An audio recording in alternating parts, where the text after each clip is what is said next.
Всем привет! Издание «Важные истории» выпустило действительно важнейший материал о военных преступлениях российской армии в Киевской области. Целиком его можно глянуть по ссылке. Я оставляю ссылку на ролик в описании к этому видео.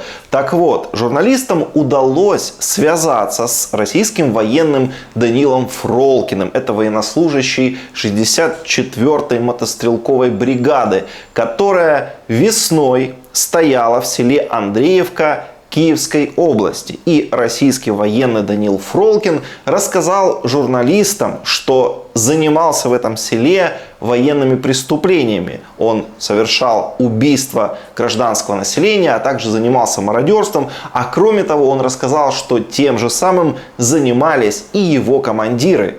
Записывай. Я военнослужащий войсковой части 51-460 гвардии ефрейтор Фролкин Данил Андреевич. Признаюсь во всех преступлениях, которые я совершил в Андреевке. О расстреле гражданского населения, о обворовывании гражданского населения, об изъятии у них телефонов.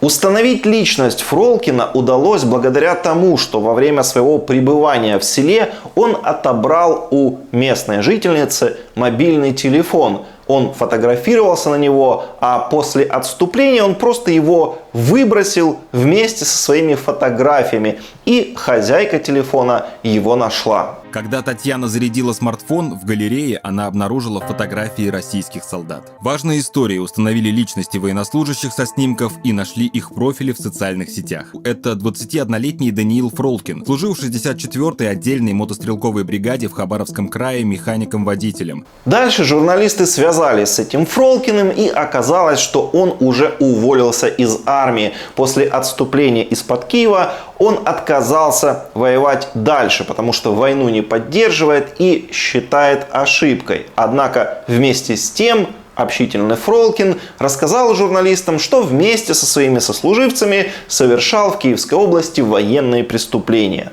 Я хочу просто признаться во всем и объяснить то, что происходит в нашей стране. Я думаю, что лучше бы этой войны вообще не было. Фролкин рассказал, что в Украину их изначально отправляли на 3 дня, потому что считалось, что получится блицкриг. Украинцы испугаются, разбегутся, никто не будет сопротивляться, но в Украине их ждал сюрприз. Все пошло не по плану. Нам сказали, сейчас на 3 дня поедем, для запугивания. На вопрос журналистов, правда ли, что российская армия в Украине занималась мародерством, Фролкин подтвердил, что награбленное вывозили грузовиками в братскую Беларусь. Про 64-ю говорят, что и мародерили, там вывезли и вообще это все. Да, зампоты у нас вывозил, он в холодильнике, в магазинах всякую такую вывозил. Потом находили склады с кроссовками, с одеждой, со всякой оттуда. Это тоже все вывозилось.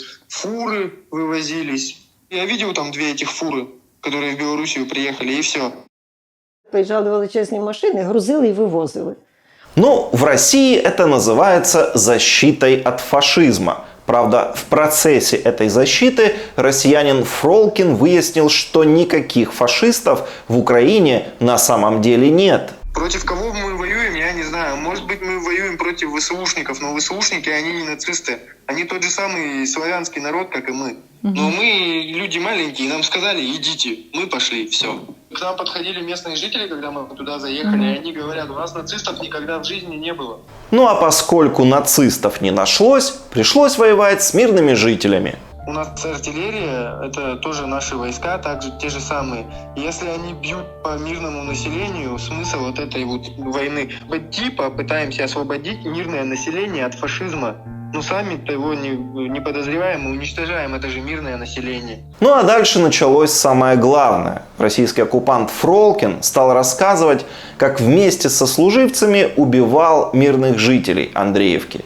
Посадят меня, не посадят, мне без разницы. Да, я там застрелил одного гражданского человека, он давал координаты колонн наших. Да, я отжал телефон, на который было сфотано все. Я сам фотографировался, я сам фотографировал. И эти 3 человека, которые были расстреляны во дворах, один в подвале, второй во дворе, 3-й тоже во дворе, а 3-го я застрелил.